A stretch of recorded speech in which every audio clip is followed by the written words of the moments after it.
வணக்கம் நேர்களே, இது கேள்விக்களம். 2023ஆம் ஆண்டின் இறுதி நாளில் இந்த கேள்விக்களத்தில் இணைந்திருக்கிறோம். இந்த ஆண்டில் நிறைய நிகழ்வுகள் நடந்தது. அடுத்து 2024 பாராளுமன்ற தேர்தல் போன்ற முக்கியமான அரசியல் நிகழ்வுகளோடு அரசியல் களமும் காத்து கொண்டிருக்கிறது. இந்த நிலையில தான் சென்ற ஆண்டின் நிகழ்வுகளை, அரசியல் களத்தில் நடந்த நிகழ்வுகளை எல்லாம் அசை போட்டு பார்க்கும் வகையில் இந்த விவாதத்தை கட்டமைத்திருக்கிறோம். இன்றைய கேள்வி களத்தில் 2023 அரசியல் களத்தில் அரசியல் கட்சிகளில் யாரெல்லாம் சாதித்திருக்கிறார்கள், எந்தெந்த புள்ளியில் அரசியல் கட்சிகள் சறுக்கலை சந்தித்தது என்ற பொருளில் தான் விவாதிக்க இருக்கிறோம். விருந்தினர்களும் நம்மோடு இணைஞ்சிருக்கிறாங்க. அவர்களையும் வரவேற்க வேண்டிய தருணம். அரங்கத்தில் இணைந்திருக்கின்ற விருந்தினர்களை முதல்ல வரவேற்போம். திமுகவை சேர்ந்த ராஜீவ்காந்தி அவர்களை வரவேற்கிறோம். அரசியல் விமர்சகர் கலை அவர்களையும் வரவேற்கிறோம். அதே போல மூத்த பத்திரிகையாளர் ஜென்ராம் அவர்களை வரவேற்கிறோம். அரசியல் விமர்சகர் சுமன் சி ராமன் அவர்களையும் இந்த விவாதத்திற்கு வரவேற்கிறோம். இன்னும் சற்று நேரத்தில் எழுத்தாளர் முத்துகிருஷ்ணன் அவர்களும் நம்மோடு இணைய இருக்கிறாங்க. முதல்ல திரு ஜென்ராம் அவர்களிடமிருந்து தொடங்கணும்னு நினைக்கிறேன். சார், இப்போ 2023 நிறைய சுவாரஸ்யமான நிகழ்வுகளை அரசியல் களம் சந்திச்சிருக்கிறது. முதல்ல மாநில அரசியலிருந்து போவோம். மாநில அரசியல்ல அதிமுக, திமுக இந்த இரண்டு கட்சிகள் யார் இந்த ஆண்டை சரியாக அரசியல் களத்துக்கு பயன்படுத்தி கொண்டார்கள்? ஆப்வியஸ்லி ஆளும் கட்சியாக திமுகவுக்கு நிறைய சாதனைகளை எடுத்து வைப்பதற்கான வாய்ப்புகள் இருக்குது. சறுக்கிய புள்ளி என்றும் ஒரு இடம் இருக்கும். அதே போல அதிமுக எதிர்க்கட்சியாக அந்த களத்தை சரியா பயன்படுத்திக்கிச்சா இந்த ஆண்டுல? திராவிட முன்னேற்ற கழகம், அதிமுக ரெண்டுமே இந்த ஆண்டை சரியாக பயன்படுத்தி கொண்டார்கள் அப்படின்னு தான் நான் நினைக்கிறேன். அதிமுக இருந்து தொடங்கணும்னா, அதிமுக எடப்பாடி பழனிசாமி தன்னுடைய தலைமையை நிலைநிறுத்தி கொண்டார் அப்படிங்கிறதுல அதிமுகவினுடைய சக்சஸ் இருக்கு. எதிர்கட்சியாக அதிமுக சிறப்பாக செயல்பட்டதா அல்லது வேறு யாராவது எதிர்கட்சியாக சிறப்பாக செயல்பட்டார்களா அப்படிங்கிற மாதிரியான கேள்விகளுக்குள்ள அடுத்தாப்புல நீங்க கேட்டீங்கன்னா, 1991-96 அந்த 5 ஆண்டுகள் அதிமுக ஆட்சி நடந்தது. திராவிட முன்னேற்ற கழகத்துக்கு சட்டமன்றத்திற்குள்ள இடம் இல்லை. அதாவது முதல்ல கலைஞர் மட்டும் ஜெயிச்சாரு துறைமுகத்துல. அதுக்கப்புறம் அவரும் ராஜினாமா செய்தார். அதுக்கப்புறம் செல்வராஜும் பரிதி இளம்பழுதி எக்மோர்லயும் எழும்பூர்லயும் ஜெயிச்சாங்க. அந்த 2 பேர் தான் இருந்தாங்க. அதுலயும் செல்வராஜ் மதிமுகவுக்கு போயிட்டாரு. பரிதி மட்டும்தான் அங்க இருந்தார். அப்படி ஒரு சூழல்ல சட்டமன்றத்துக்குள்ளேயும் எஃபெக்டிவாக திமுக செயல்படவில்லை. சட்டமன்றத்துக்குள்ள பீட்டர் அல்போன்ஸ், KS அழகிரி, SR பாலசுப்ரமணியம் போன்ற காங்கிரஸ் கட்சி தான், அந்த சட்டமன்ற உறுப்பினர்கள் உள்ளிட்ட காங்கிரஸ் கட்சி தான் மிகச்சிறப்பாக செயல்பட்டு கொண்டிருந்தது. வெளியில மறுமலர்ச்சி திமுகவும் மார்க்சிஸ்ட் கம்யூனிஸ்ட் கட்சியும் போராட்டங்களையும் நடைப்பயணத்தையும் அந்த மாதிரி விஷயங்களை அவங்க தான் அதிகமாக செஞ்சிட்டு இருந்தாங்க. நீதிமன்ற போராட்டங்கள்ல சுப்பிரமணிய சாமி தான் ஜெயலலிதாவுக்கு எதிராக தீவிரமாக செயல்பட்டு கொண்டிருந்தார். அப்படி எல்லாம் நடந்துகிட்டு இருக்கும் போதுதான் அடுத்த தேர்தல் வரும்போது திராவிட முன்னேற்ற கழகம் மாபெரும் வெற்றியை சந்திக்குது. ஆக செயல்பாடு அப்படிங்கிறத நீங்க மீடியா லைம்லைட்ல இருக்கிறது மட்டுமே செயல்பாடாக, எதிர்கட்சிகளுடைய செயல்பாட்டுக்கு மீடியா லைம்லைட்ல இருக்கிறது மட்டுமே காரணமாகி விடாது அப்படிங்கிறது அதுல இருந்து புரிந்து கொள்ளக்கூடிய ஒரு பாடமாக இருக்குது. அந்த வகையில அதிமுக தான் சிறப்பாக எதிர்கட்சியாகவும் இருக்கு அப்படின்னு நான் நினைக்கிறேன்.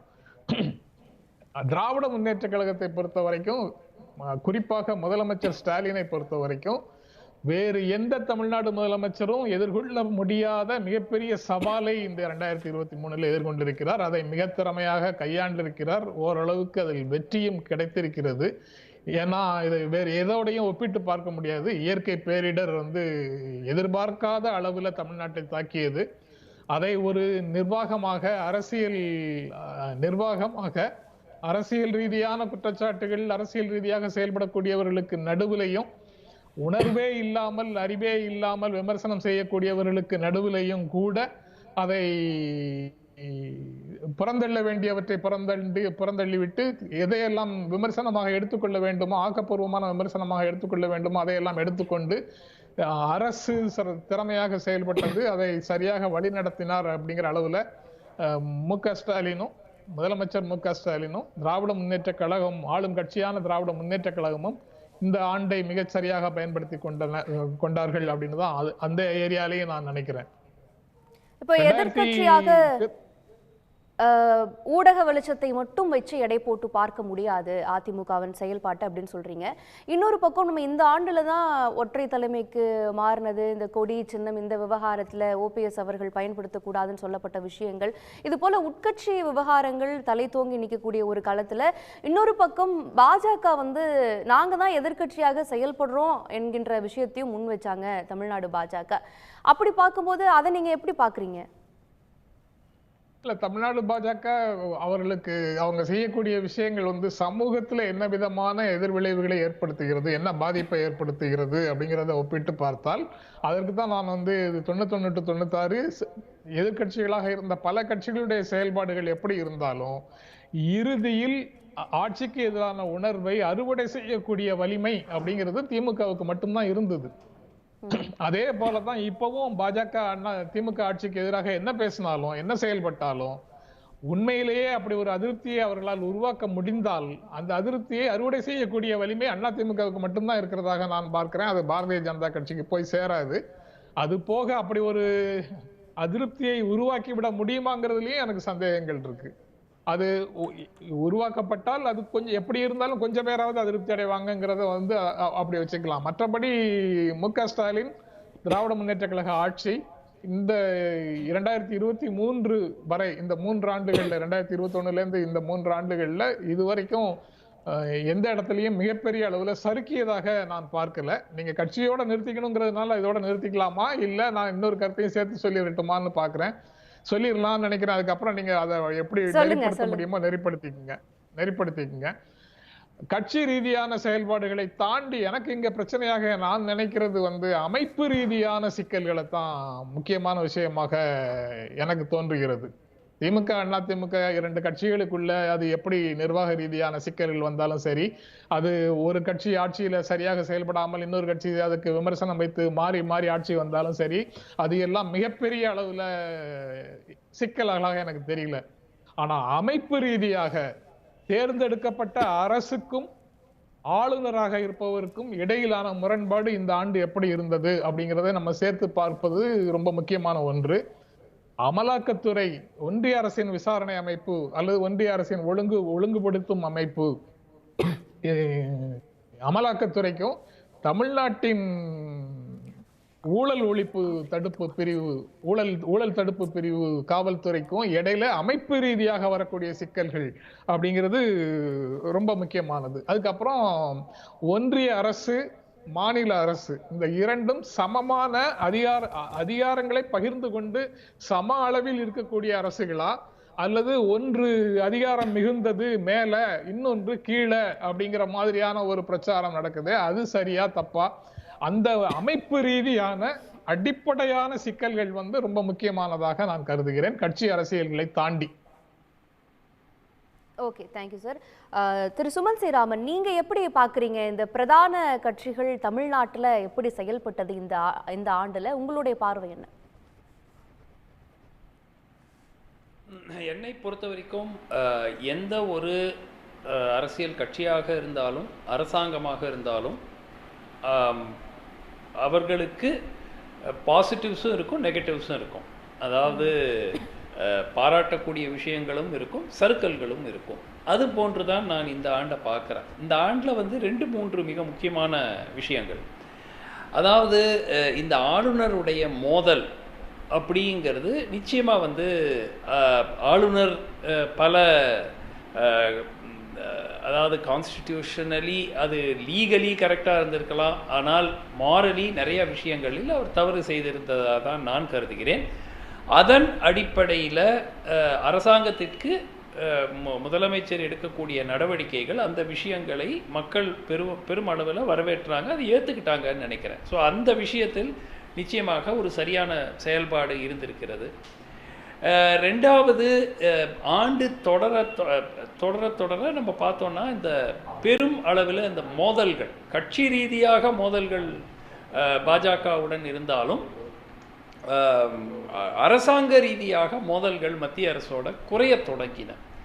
இப்போது உங்களுக்கு நினைவிருக்கலாம், ஒரு மீட்டிங்கில் சென்ற ஆண்டு துவக்கத்திலேயோ என்னமோ பிரதமர் வந்திருக்கிற மீட்டிங் நேரு ஸ்டேடியத்தில் முதலமைச்சர் பேசிய பேச்சு போன்ற விஷயங்கள் எல்லாம் அதையெல்லாம் பார்க்கும்போது இந்த ஆண்டு நிச்சயமாக ஒரு சம்வாட் ஒரு சுமூகமான ஒரு உறவு ஏற்படுவதற்கான ஒரு வாய்ப்பு நிச்சயமாக, அதுவும் ஒரு பாசிட்டிவ் டெவலப்மெண்ட். ஆண்டு இறுதியில் நம்ம பார்த்தோம் ஆளுநரும் முதலமைச்சரும் சந்திக்கிறது. அதை தவிர பிரதமரிடம் சென்று மனு கொடுத்தார், கோரிக்கை வைத்தார் முதலமைச்சர் அதிக அளவில் நிதி உதவி கொடுக்கணும்னு. ஸோ ஓரளவுக்கு அதுவும் ஓரளவுக்கு ஒரு பாசிட்டிவாக பார்க்குறேன். எங்கே வந்து சறுக்கல்கள் அப்படின்னு பார்த்தீங்கன்னா நிச்சயமாக இந்த வெள்ள இது அஃப்கோர்ஸ் இது இயற்கை பேரிடர், இது முழுமையாக யாராலையும் தடுத்திருக்க முடியாது என்பது 100க்கு 100 சரியான ஒரு வாதம். ஆனால் ரெஸ்பான்ஸ் எவ்வாறு இருந்தது பர்டிகுலராக நான் அது ரெண்டாக பிரிப்பேன். சென்னையில் ஏற்பட்ட சென்னை ஃப்ளட்ஸுக்கு நிச்சயமாக ரெஸ்பான்ஸ் சற்று தாமதமாகத்தான் இருந்தது. அதில் எந்த விதமான ஒரு பொதுவான மக்கள் ஒன்றும் இல்லை, நம்ம அந்த பாதிக்கப்பட்ட மக்கள்கிட்ட கேட்டாலே நமக்கு அவங்க சொல்லுவாங்க 3 நாட்களுக்கு யாரும் வரல, 5 நாட்களுக்கு யாரும் வரலைங்கிற பேச்சுக்கள்லாம் நம்ம தொடர்ந்து சோஷியல் மீடியாவில் வீடியோஸில் பார்த்துட்டு இருந்தோம். அதே மாதிரி தூத்துக்குடியில் அது என்னன்னா, அது தூத்துக்குடியில் சென்னையில் நடந்த அந்த ரெஸ்பான்ஸை விட தூத்துக்குடியில் ஓரளவுக்கு கொஞ்சம் பாசிட்டிவான ரெஸ்பான்ஸ் இருந்துச்சு. அஃப்கோர்ஸ் தூத்துக்குடியில் நடந்தது ஒரு வரலாறு காணாத அளவிற்கு பெய்த மழை, அதில் மாற்று கருத்து யாருக்கும் இருக்க முடியாது. ஆனால் அதில் ரெஸ்பான்ஸ், அரசாங்கத்தினுடைய ரெஸ்பான்ஸ் அங்கு கொஞ்சம் துரிதமாக சென்னையில் இருந்ததை விட இருந்தது. பட் அங்கும் பார்த்தீர்கள் என்றால் ஒரு ஒரு ஒரு ப்ரோஆக்டிவாக, இதில் என்ன சிக்கல் என்றால் என்ன ஒரு நடவடிக்கைகள் எடுக்கப்பட்டாலும் சிலர் உதாரணத்துக்கு டிஎம்கேனுடைய ஐடி விங் அணுகுமுறைகள் இதெல்லாம் நிச்சயமாக அரசாங்கத்திற்கு, ஏன்னா ஒருத்தர் உதவி வேண்டும் என்று கேட்கிறார்கள், அவரை போய் திட்டி அவங்கள சங்கிகள் அப்படின்லாம் சொல்கிறது நிச்சயமாக அந்த வெள்ளம் நிவாரண டைமில் அதெல்லாம் சரியான அணுகுமுறையே இல்லை. ஸோ ஆக்சுவலாக இதெல்லாம் இதற்கும் அரசுக்கும் டைரெக்டாக தொடர்பு இல்லைன்னா கூட கட்சி சார்பாக செய்யப்பட்ட பல விஷயங்கள் அரசுக்கு ஒரு ஒரு சிக்கலை ஏற்படுத்தியது என்று நினைக்கலாம். 1000 ரூபாய் திட்டம் இம்ப்ளிமெண்ட் செஞ்சது நிச்சயமாக ஒரு ஒரு வெற்றி அரசுக்கு. அது ரொம்ப பாசிட்டிவ் இம்பேக்ட். இன்றைக்கி கூட நம்ம பேசும்போது மக்கள் சொல்கிறாங்க, இல்லை சார் ரெகுலராக வருது அப்படிங்கிற அந்த அந்த திட்டத்தினுடைய செயல்பாடு அரசுக்கும் முதலமைச்சருக்கும் கிடைத்த ஒரு ஒரு வெற்றி இந்த ஆண்டு அப்படிங்கிறத பார்க்கலாம். பட் ஓவராலாக பார்த்தீங்கன்னா தமிழக பாஜகவிலிருந்து செய்யப்பட்ட அரசியல், அதை நீங்க எப்படி பாக்குறீங்க? ரஃபேல் வாட்ச்ல ஆரம்பிச்சிச்சு, இப்ப வெள்ளம் வரைக்கும் அரசியல் பண்ணாங்க. அது அவர்களுக்கு சறுக்கலா அமைஞ்சுதா சாதகமா அமைஞ்சது? பாஜகவுக்கு 1.5 ஆண்டுகளுக்கு முன்பு இருந்த செல்வாக்கு இன்று அதே அளவில் இருப்பதாக நான் பார்க்கவில்லை தமிழ்நாடு பாஜக. அதுக்கு பல காரணங்கள், முக்கியமாக அதனுடைய மாநில தலைவர்களுடைய செயல்பாடுகள், அவர் எப்படி அந்த கூட்டணியை அதிமுக கூட்டணியை உடைக்க செய்த முயற்சிகள், இதெல்லாம் நிச்சயமாக பாஜகவுக்கு ஒரு பெரிய ஒரு பெனிஃபிட் கொடுக்கவில்லை. என்னை கேட்டாக்கா அதிமுக ஓரளவுக்கு இந்த ஆண்டில் ஒரு அந்த உட்கட்சி பிரச்சனைகளிலிருந்து மீண்டு வந்திருக்கிறது. இன்று அதிமுக என்று ஒரு இயக்கம் இயங்கிக் கொண்டிருக்கிறது, அதற்கு ஒரு தலைவர் இருக்கிறார், ஒரு ஒத்துமையான ஒரு கட்சி இருக்கிறது. அப்படிங்கிறதுக்கு நிச்சயமாக நம்ம அதிமுக அவங்க எங்கே ஓராண்டுக்கு முன்பு எங்கே இருந்தார்களோ அதற்கு இப்பொழுது ஒப்பிடும்போது ஒரு வலுவான ஒரு எதிர்க்கட்சியாக உருவாகி கொண்டிருக்கிற அந்த ப்ராசஸில் இருக்காங்க. இன்னும் திமுக எப்படி எதிர்க்கட்சியாக செயல்பட்டதோ அந்த மாதிரி அதிமுக செயல்படுதானா இல்லை. திரு ஸ்டாலின் அவர்கள் உடைய அந்த அந்த தீவிரமான அரசை எதிர்க்கக்கூடிய அந்த போக்கு இன்னைக்கும் திரு எடப்பாடியிடம் காண முடியவில்லை. ஆனால் போன ஆண்டு எங்கே இருந்தாங்களோ அதோடு ஒப்பிடும்போது நிச்சயமாக இந்த ஆண்டு அதில் ஒரு இம்ப்ரூவ்மெண்ட் காண முடிகிறது. ஸோ ஓவராலாக பார்த்தீங்கன்னா திமுகவை பொறுத்த வரைக்கும் எனக்கு ஆன்டி இன்கம்பன்சி எல்லா அரசுக்கும் வரும். என்னை பொறுத்த வரைக்கும் திமுக அரசு மீது ஆன்டி இன்கம்பன்சி உருவாகி இருக்கிறது, உறுதியாக உருவாகி இருக்கிறது. ஆனால் அது திரு ஸ்டாலின் அவர்கள் மீது கோபமாக மாறி இருக்கிறதா என்றால் அவ்வாறு நான் ஒன்றும் பார்க்கவில்லை. ஏன்னா அதாவது இதில் personal popularity versus popularity of the government or the பார்ட்டின்னு பார்த்தீங்கன்னா பர்சனல் பாப்புலாரிட்டியில் பெரும் சறுக்கல் ஏற்பட்டிருக்கிறது திரு ஸ்டாலினுக்கு என்று நான் கருதவில்லை. ஆனால் அரசாங்கத்தினுடைய பாப்புலாரிட்டியும் திமுக மற்ற சில அமைச்சர்கள் பிரச்சனையில் மாட்டுவது, திரு செந்தில் பாலாஜி அவர்கள் சிறைக்கு சென்றது கைதுக்கு பிறகு, திரு பொன்முடிக்கு வந்த கன்விக்ஷன், இதெல்லாம் நிச்சயமாக கட்சிக்கும் அரசுக்கும் ஏற்பட்ட சர்க்கிள் தானே. ஸோ ஓவராலாக திரு ஸ்டாலினுடைய இமேஜ் பெருமளவில் பாதிக்கப்படவில்லை என்று நான் நினைத்தாலும் கட்சியினுடைய பாசிட்டிவ் இமேஜ் குறைந்திருக்கிறது. அதே மாதிரி அமைச்சர்கள் அண்ட் அரசின் மீது இருக்கக்கூடிய ஆன்டி இன்கம்பன்சி வளர்ந்திருக்கிறது என்றுதான் நான் கருதுகிறேன். ஓகே, கேட்போம் திரு ராஜீவ் காந்தி அவர்களிடம். அரசின் மீதான ஆன்டி இன்கம்பன்சி இந்த வருடத்துல கொஞ்சம் வளர்ந்துருக்குது. இந்த வெள்ள சூழல்ல செயல்பாடுகள், ஊடகம், திமுகவினுடைய ஊடகம் செயல்பட்ட விதம், இது போன்ற விஷயங்களை வந்து சுட்டி காட்டுறாரு திரு சுமன் ஸ்ரீராமன். அதே போல 2 அமைச்சர்களுடைய இந்த இதுவும் வந்து அரசியல் ரீதியாக ஒரு பின்னடைவா இருக்குமா அப்படின்ற பார்வையும் பார்க்கப்படுகிறது. மற்றொரு பக்கம் இந்த ஆண்டுல செய்த சாதனைகள்லாம் நல்லபடியாகவே எடுத்து வைத்து பார்க்கப்படுறதை நம்ம பார்க்கிறோம். உங்களுடைய பார்வை? அனைவருக்கும் புத்தாண்டு வாழ்த்துக்கள். ஆண்டின் இறுதியில் பத்திரிகையாளர் ஜென்ராம், மூத்த அரசியல் விமர்சகர் சுமன் சி சார், அண்ணன் கலை அண்ணன், எழுத்தாளர் தோழர் முத்துகிருஷ்ணன் இவர்களோடு பங்கேற்பது என்பது ஒரு மகிழ்ச்சிகரமானது. ஒரு ஆரோக்கியமான அரசியலுக்கு வித்திடும் ஒரு கொள்கை வழிவகுக்கும் நம்புகிறேன். 2024 மாண்புமிகு தமிழ்நாடுடைய முதலமைச்சர் எங்களுடைய கழகத் தலைவரை காலையில் சொல்லியிருந்தாங்க, பிறக்கிற ஆண்டு புத்தொலியோடு புது விடியலுக்காக பிறக்கட்டணும். நாங்கள் திராவிட முன்னேற்ற கழகம் தொடர்ச்சியாக 2 முறைகளை ஒப்பிட்டு உங்களுக்கு கேள்விக்கு நான் வரலாம்னு நினைக்கிறேன். 1967 தேர்தல் பிரச்சாரத்தில் பேரறிஞர் அண்ணா ஒரு பிரச்சாரம் செய்தார். நாங்கள் ஆட்சிக்கு வந்தால் 3 படி அரிசி லட்சியம், 1 படி நிச்சயம் ரூபாய்க்குன்னு பிரச்சாரம் செய்தார். அப்போ எல்லாருமே அவ்வளவு சாத்தியமாங்கிற கேள்வியெல்லாம் தொடர்ந்து வைத்து கொண்டே இருந்தார்கள்.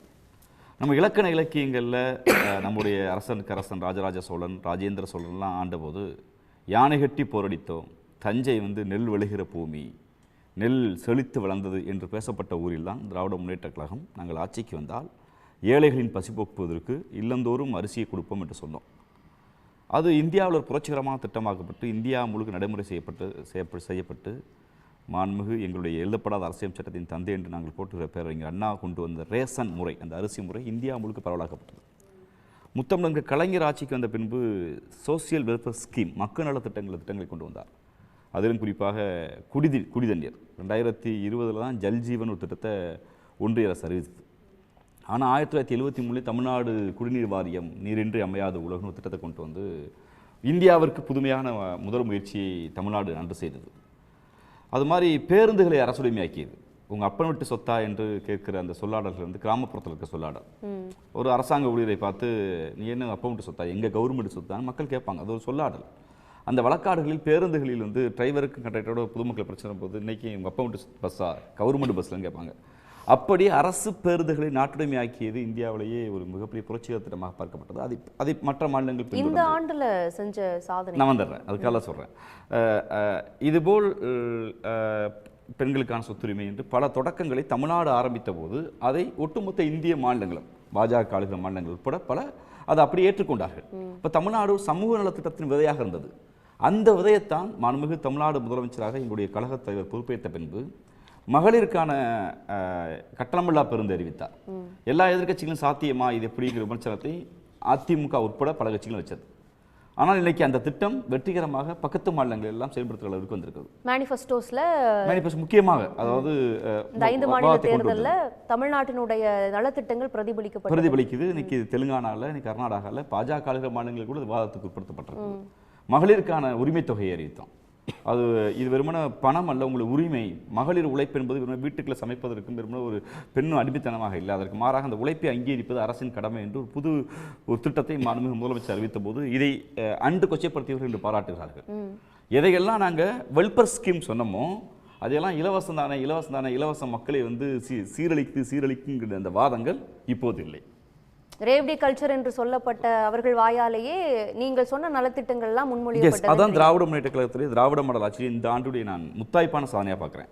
எதையெல்லாம் பார்த்து இவர்கள் எல்லாம் இலவசங்களை அள்ளி கொடுத்து வாக்குகளை பறிக்கிறார்கள் என்று எந்த எதிர்க்கட்சிகள் விமர்சனம் செய்தது பாஜக உட்பட, இன்னைக்கு அவர்கள் எல்லாம் இதனுடைய பீப்புள் வெல்ஃபேர் ஸ்கீம் என்கிற மக்கள் நலத்திட்டம் தான் வெள்ள வைத்தது என்பதற்கு சாட்சியாகத்தான் இன்றைய இந்த நான் சொன்ன 2 திட்டங்கள். அதில் மிக முக்கியமாக இப்போ 10 நாள்களுக்கு முன்பு நடைமுறைப்படுத்தப்பட்ட மக்களோடு முதல்வர் என்கிற அந்த திட்டம் பொதுமக்களை தேடி ஒரு முதலமைச்சர் போகிறார். ரொம்ப முக்கியமாக அதை பத்திரிகையாளர் ஜென்ராம் சார் அதை ஏற்றுப்பார், எழுத்தாளர் முத்துகிருஷ்ணன் தோழர் ஏற்றுப்பாங்கன்னு நினைக்கிறேன். ஒரு ஜனநாயகத்தில் மிக முக்கியமான கூறு திராவிட முன்னேற்ற கழகத்தின் மீது விமர்சனம் வைக்கிற போது கட்சி ரீதியாக, கொள்கை ரீதியாக, இல்லை என்றால் அரசு மீது எதிர்பார்ப்போடு வைக்கிற விமர்சனத்தை முதலமைச்சர்களின் காதுகளுக்கு வருகிற போது செவிகளை திறந்து கேட்கிறார். எங்கள் மீது தவறு இருந்தால் அதை மாற்றிக்கொள்கிறார்.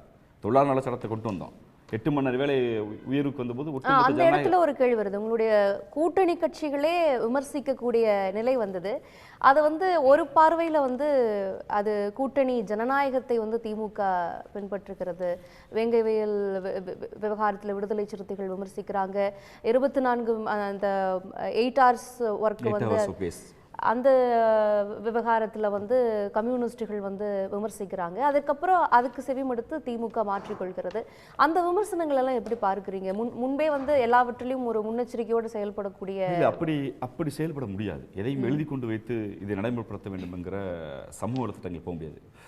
உள்ளே ஒரு முடிவு எடுக்கிற ஒரு முன்முடிவு எடுக்கிற போது, அரசுடைய பார்வைக்கு வருகிற போது, ஜனநாயக இயக்கங்களோ எதிர்க்கட்சிகளோ ஆரோக்கியமான விமர்சனத்தை வைக்கிற போது நாங்கள் மாற்றிக்கொள்கிறோம். எங்கள் மீது வைக்கப்பட்ட எல்லா விமர்சனத்திற்கும் நாங்கள் அவரை கடித்து குதறுவதல்ல, அதற்கு மாறாக சரி செய்ய முடிந்ததை ஜனநாயகத்துக்குட்பட்டு சட்டத்துக்குட்பட்டு மாற்றுகிற வேலையை மாண்புமிகு முதலமைச்சர் செய்தார். ஜனநாயகத்தில் மிகப்பெரிய குரல் அப்ரோச்சபிள் சீஃப் மினிஸ்டர்.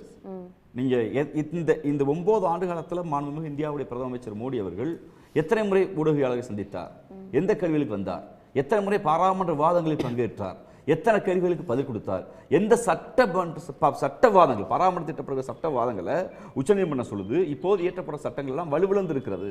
ஆரோக்கியமான எதிர்க்கட்சிகளுடைய கூட்டு இல்லாததால், அது வலுவிழந்து இருப்பதால் எங்களால் இன்டர்பிரேட் பண்ண முடியல, விளக்கம் கொடுக்க முடியல. அப்போ ஆரோக்கியமான ஜனநாயக சூழலை கொண்டு வர போதும் என்கிற போது கூட அப்படிப்பட்ட சட்டவாதங்களில் மாண்புமிகு இந்தியாவுடைய பிரதம அமைச்சர் நரேந்திர மோடி பங்கேற்காத சொல்லுறது. ஆனால் தமிழ்நாட்டுடைய முதலமைச்சர் தன் இருக்கிற நேரம் எல்லா நேரங்களிலும் அதையேத்தான் பாராளுமன்ற உறுப்பினர்களுக்கு சொல்லிக் கொடுக்கிறார். நீங்கள் 100 விழுக்காடு பதிவுகளை கொண்டு வாருங்கள், பாராளுமன்ற வாதங்களில் பங்கேறுங்கள். அந்த ஜனநாயக தளத்தில் ஜனநாயகத்தில் வளர்ந்து வருகிற முகமாக எங்களுடைய முதலமைச்சர் இருப்பதாக நான் பார்க்கிறேன். இன்னொன்று, இதையெல்லாம் ஒரு சாதனைகளாக நம்ம பார்த்துட்டே வந்தாலும் இறுதியில் இந்த ஆண்டினுடைய இறுதியில் வந்த இந்த வெள்ளத்தில் நிறைய விமர்சனங்களும் வந்தது. அதையும் எதிர்கொள்ள வேண்டிய ஒரு சூழல் இருந்தது. திரு சுமன் ஸ்ரீராமன் அவர்கள் சொன்னது போல இண்டிவிஜுவலா முதலமைச்சர் அவர்களுடைய பர்சனாலிட்டி, அவருடைய சாதனைகள் அதுல எந்த குறைபாடுமே இல்லை அப்படின்னாலும் பார்ட்டி ரீதியாக சில விஷயங்கள்ல குறைபாடுகள் இருக்குது, விமர்சனங்கள் இருக்குது. ஐடிவிங் செயல்பட்ட விதத்தை அவர் சொல்றாரு. பத்திரிகையாளர்களே நீங்க சொன்னீங்க முழு சுதந்திரத்தோட ஜனநாயகத்தோட செயல்பட முடியும் இங்க அப்படின்றப்ப வெள்ளத்தின் போது சில விமர்சனங்களும் வந்ததை நம்ம பார்க்கிறோம். உறுதியா அந்த விமர்சனத்துக்கான பதில் கொடுக்கக்கூடிய கடமைகள் இருக்கு. நீங்க தகவல் தொழில்நுட்ப அணியை குறித்து குறிப்பிட்டு சுமன்சி சார் கூட குறிப்பிட்டாங்க. நாங்க மீண்டும் மீண்டும் சொல்ல வரும்போது, எங்கள் இந்த பெருவெள்ளத்தில் தமிழ்நாடு மக்களுக்கு ஒன்று தெரிந்தது. ஒரு 6000 ரூபாய் பணத்தை ஒன்றிய அரசுடைய பங்கீடு இல்லாமலே மாண்புமிகு முதலமைச்சர் கொடுக்குற போது ஏன் மோடி படத்தை ஒட்டலை? ஏன்னா அதிமுக சேர்ந்த ஸ்போக் பர்சனே டிவியில் காமிச்சாங்க, இதில் மோடி படம் ஏன் போடலன்னு. அதிமுக எடப்பாடியை சேர்ந்தவர்களே இதில் மோடி படத்தை போடுங்க, மோடி படத்தை போடுங்க. ஏன்னா கடந்த காலங்களில் நாங்கள் மன்மோகன் சிங் படத்தை போட்டோம், மோடி படத்தை போட்ட மாதிரி கேட்டாங்க. அப்போ நாங்கள் சொன்ன இல்லை மாநில அரசுடைய பணம், இது ஒரு 2 அட்டானமஸ் கொண்ட இறையாண்மை கொண்ட இருந்த அரசுகளை ஒரு அரசுடைய முதலமைச்சர் படத்தை தான் போட முடியும்னு அதை வெட்ட வெளிச்சமாக மாண்புமிகு இந்தியாவுடைய நிதித்துறை அமைச்சர் அம்மையார் நிர்மலா சீதாராமன் ஆமாம் அவங்களே கொடுத்துட்டாங்க, அவங்க விருப்பம்ட்டாங்க. அப்போ இந்த பெருவெள்ளம்ங்கிறது உண்மையிலேயே மக்கள் துயர், அதில் எந்த மாற்று கருத்து இல்லை. ஒரு இந்த உங்கள் அலுவலகம் அமைந்திருக்க இந்த அடையாறு கரையோரத்தில் ஒரு 40 சென்டிமீட்டர் மழை பெய்கிறது. இதுவரை ஒரு 20 சென்டிமீட்டருக்கான கட்டமைப்பை சென்னை தாங்கி இருந்தது. முன்னாடி அதற்கு முன்பு 20 சென்டிமீட்டர் கூட தாங்காத அளவு இருந்தபோது அந்த 20 சென்டிமீட்டர் மழையை கட்டமைப்பை உள்துவாரங்களை சரி செய்து வைத்திருந்த போது எதிர்பாராத ஆக்ட் ஆஃப் நேச்சர் என்பாங்க, ஆக்ட் ஆஃப் காட் என்பார்கள். அப்படி எதிர்பாராத மழை வருகிற போது அரசு முன்னெச்சரிக்கையோடு 3 நாட்களில் சென்னை மீண்டு வந்தது. சில பகுதிகளில் ஒரு 6-7 நாட்களில் பூந்தமல்லி பகுதி தங்கிடுச்சு, உண்மைதான், எந்த மாற்று கருத்தில். ஆனால் நாங்கள் இல்லைன்னு மறைக்க விரும்பல.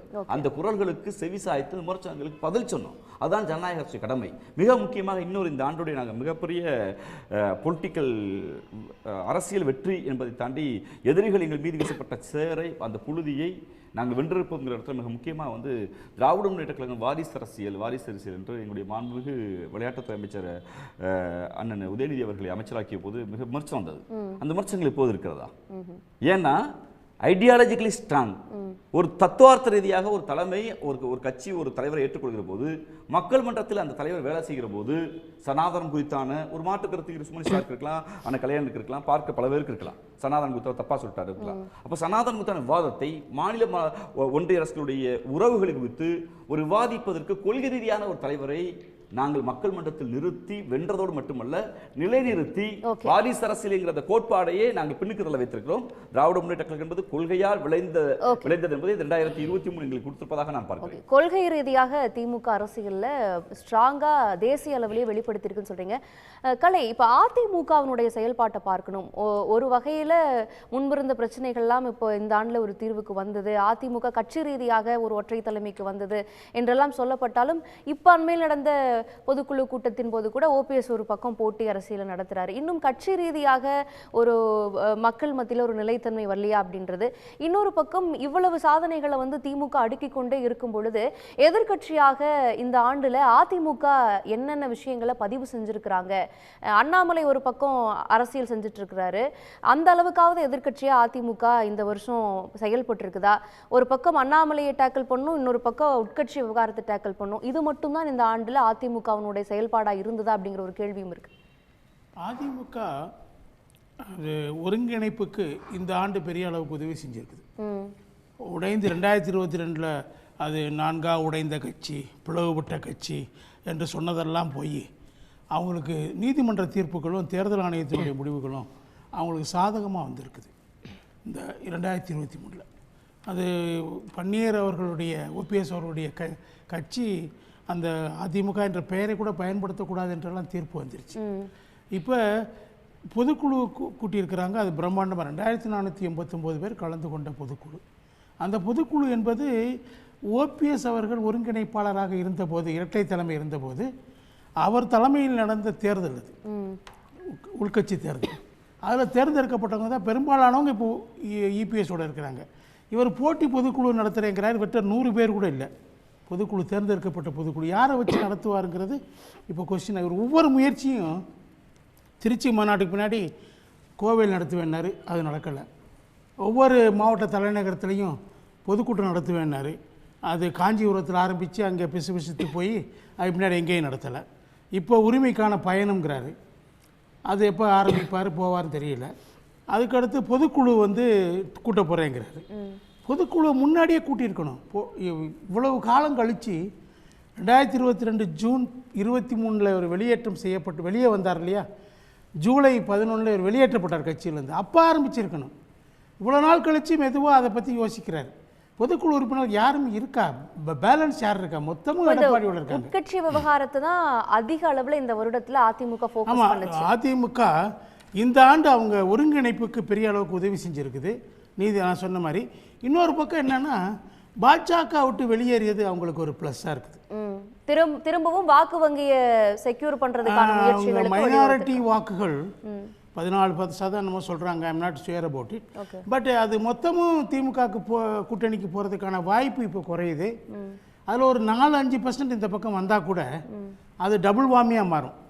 -4-5%னா அது ஆக்சுவலாக மைனஸ் திமுக அந்த கூட்டணியில் ஏற்படக்கூடிய சரிவு 5% இருக்கும். 10% இவங்களுக்கு கெயின் கிடைக்கும். ஸோ அது அவங்களுக்கு ஒரு ப்ளஸ்ன்னு நான் நினைக்கிறேன். மைனாரிட்டிஸும் அவங்கள நோக்கி போக ஆரம்பிச்சிருக்கிறாங்க. அதையும் நம்ம பார்த்துக்கிட்டு இருக்கிறோம் நாளுக்கு நாள். அதனால் அதிமுக வந்து ஒரு எதிர்கட்சியாக யார் செயல்படுறான்னு கேள்வி கேட்டீங்க. அண்ணாமலை நான் தான் எதிர்கட்சிங்கிறாரு. அது எப்படிங்க ஒரு 3-4%, 5%, அவங்க சொன்னபடி 5.5% கூட எடுத்துட்டா கூட அது எப்படி எதிர்கட்சியாக இருக்க முடியும்? இல்லை, ஆளும் கட்சியினுடைய செயல்பாடுகளுக்கு தொடர்ந்து களத்தில் யார் வந்து எதிர்வினை ஆற்றுறாங்க அல்லது இடிந்துரைத்து அந்த விஷயங்கள் எல்லாம் யாரு பண்ணிட்டு இருக்காங்க? வெள்ளத்தின் போது கூட ஒரே நாள் தான் இபிஎஸ் வராரு, அதுவும் வந்து டிசம்பர் 5 ஜெயலலிதா அவர்களுடைய நினைவு நாள் அப்படின்னால அதையொட்டி வந்துட்டு திரும்பி ஒரு ஊருக்கே போயிட்டாரு அப்படின்ற ஒரு விமர்சனங்கள்லாம் இருக்குது. இதே எதிர்கட்சியாக திமுக இருந்த பொழுது எத்தனை போராட்டங்களை பண்ணாங்க, தொடர்ந்து ஒரு அழுத்த அரசியலை கொடுத்துக்கிட்டே இருந்தாங்க, பிரஷர் குரூப்பா செயல்பட்டாங்கல்ல. அந்த இடத்துல அவர் சறுக்கிறாரு, அது அண்ணாமலை கைப்பற்றிட்டாரோ அப்படின்றாங்க. அதிமுக தொடர்ந்து போராடிட்டு தாங்க இருக்குது. ஓபிஎஸ் போராடாமல் இருக்கலாம், இபிஎஸ் அணி போராடிட்டு தான் இருக்காங்க. கடுமையாக ஒவ்வொரு விஷயத்திலையும் போராடுறாங்க. ஏதாவது போராடல, ஏதாவது ஒரு விஷயத்தில் போராடலேன்னு சொல்லுங்க. அவர் ஊழலை மட்டும் பிரதானப்படுத்துகிறார். யார்? அண்ணாமலை ஊழலை மட்டும் பிரதானப்படுத்துகிறாரு. அவருடைய இன்ஸ்டிடியூஷன்ஸ், மத்திய அரசாங்கத்துடைய இன்ஸ்டிடியூஷன்ஸ் ஊழலை பிரதானப்படுத்தி இங்கே பல்வேறு நடவடிக்கைகள் இறங்குறாங்க. அவருடைய பேச்சுக்கு பின்னாடி அதை தொடர்ந்து அது மாதிரி விஷயங்கள்லாம் அதிமுக கவனம் செலுத்தலாம். மக்கள் பிரச்சனைகளில் அதிமுக பெரிய அளவுக்கு போராட்டம் போராட்டத்துக்கு ஈக்குவலாக வர நடத்த முடியாது. நாடாளுமன்றத்தில் எத்தனையோ நம்மளுடைய திராவிட கொள்கைகளுக்கு எதிரான நிறைய விஷயங்கள் வந்தது. அதிமுக திமுக இரண்டு பேருமே ஒரு சமூக நீதியை முன்னெடுத்து வளர்ந்து வந்த கட்சி தான். திமுக மட்டும்தான் அதை தொடர்ந்து குரல் கொடுத்துட்டு இருக்குது. நாடாளுமன்றம் வரைக்கும் அவங்க உறுப்பினர்கள் இருக்கிறாங்க, ஒழிக்கிறாங்க அப்படின்னாலும் கூட நிறைய சட்டங்கள் எதிராக வரும் பொழுது ஒரு இடத்துல கூட அதிமுக இந்த ஒரு ஓராண்டு காலகட்டத்திலும் எதுவுமே பேசவே இல்லை. திமுகவும் பேச முடியாது. நான் என்ன சொல்றேன், திமுக மத்தியில் இருக்கக்கூடிய நான் சொல்ற விஷயத்தை நான் எதுக்காக வரேன்னு சொல்லுங்க. பாஜகவும் காங்கிரஸும் யாருடைய பிரதிநிதிகள்? அவங்களுடைய கிளாஸ் கேரக்டர் ஒன்று தான். They represent the same class. Bro இதா பூசுவாசி தான் அவங்க ரெண்டு பேரும். மாற்றம் இருக்கிறதுக்கு எனக்கு ஒன்றும் பெரிய வாய்ப்பு இருக்கிறதா தெரியல. இந்த மத சார்பற்ற கொள்கையில் கூட சர்க்கிள் இருக்குது காங்கிரஸுக்கு. இப்போ உதாரணமாக அயோத்தி ராமர் கோயில் திறப்பு விழாவுக்கு போகிறதா இல்லையாங்கிறது இன்னும் முடிவெடுக்க முடியாமல் காங்கிரஸ் திணறிட்டு இருக்குது. காங்கிரஸ் ஒரு பாஜக ஹார்ட் இந்துத்துவா கடைபிடிக்குது, காங்கிரஸ் சாஃப்ட் இந்துத்துவா கடைபிடிக்குது.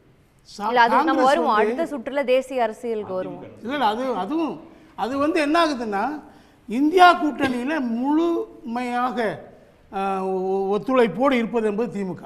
திமுக கமிட்மெண்ட் மற்ற கட்சிகளுக்கு இல்லைங்கிறாங்க. கருத்தியல் ரீதியாக திமுக ஒரு மாநில கட்சியாக இருந்து தேசிய அரசியல்ல ஒரு அழுத்த காரணியாக இருக்குது. திமுக கொண்டுட்டு வர மக்கள் நல திட்டங்களை பாஜக தேர்தலை சந்திக்கும் பொழுது மேனிஃபெஸ்டோல ரெஃப்ளெக்ட் பண்ணுது. அதே மாதிரி அவங்க எந்த சட்டம் கொண்டுட்டு வந்தாலும் நாடாளுமன்றத்துல முதல் குரல் கொடுக்கிறது, அதுல இருக்கிற குறைகளை சுட்டி காட்டுவது இங்க இருக்கிற தமிழ்நாடு எம்பிக்களா தான் இருக்கிறாங்க. தொடர்ந்து அவங்க வெளியேற்றப்படுறதும் இங்க தமிழ்நாடு எம்பிக்கள் ஆரம்பிக்குது. ஆக மொத்தம் தேசிய அரசியல் களத்துல மாநில அரசியல் கட்சி திரும்பி பார்க்க வைக்கப்படும் பொழுது அதிமுக இங்க மாநிலத்திற்குள்ளேயே அதனுடைய முக்கியத்துவத்தை தக்க வச்சுக்கிச்சா அப்படிங்கறதான் கேள்வி. நிச்சயமா இன்னைக்கு திமுகவுக்கு பிரதான எதிர்கட்சி அதிமுக தான். பாஜக எதிர்கட்சியா இப்பெல்லாம் வர முடியாது. அது இன்னும் பல பல 10 ஆண்டுகள் போகணும். இப்பெல்லாம் வர முடியாது. இப்போதைக்கு அவங்க நான் என்ன சொல்கிறேன், கலைஞர் இது ஸ்டாலின் அவர்கள் சொல்லும் முதல்வர் ஸ்டாலின் அவர்கள் சொல்லும்போது பேச்சில் என்ன சொன்னார்னா, மீடியாவுடைய கடமை என்னன்னு சொல்லும்போது நாங்கள் செஞ்ச நல்லதை பாராட்டுங்க, நாங்கள் செஞ்ச தவறுகளை சுட்டி காட்டுங்க. அதுதான் நான் செஞ்சிட்ருக்கேன்னு நினைக்கிறேன். இப்போ அதுதான் நான் செய்ய விரும்புகிறேன்.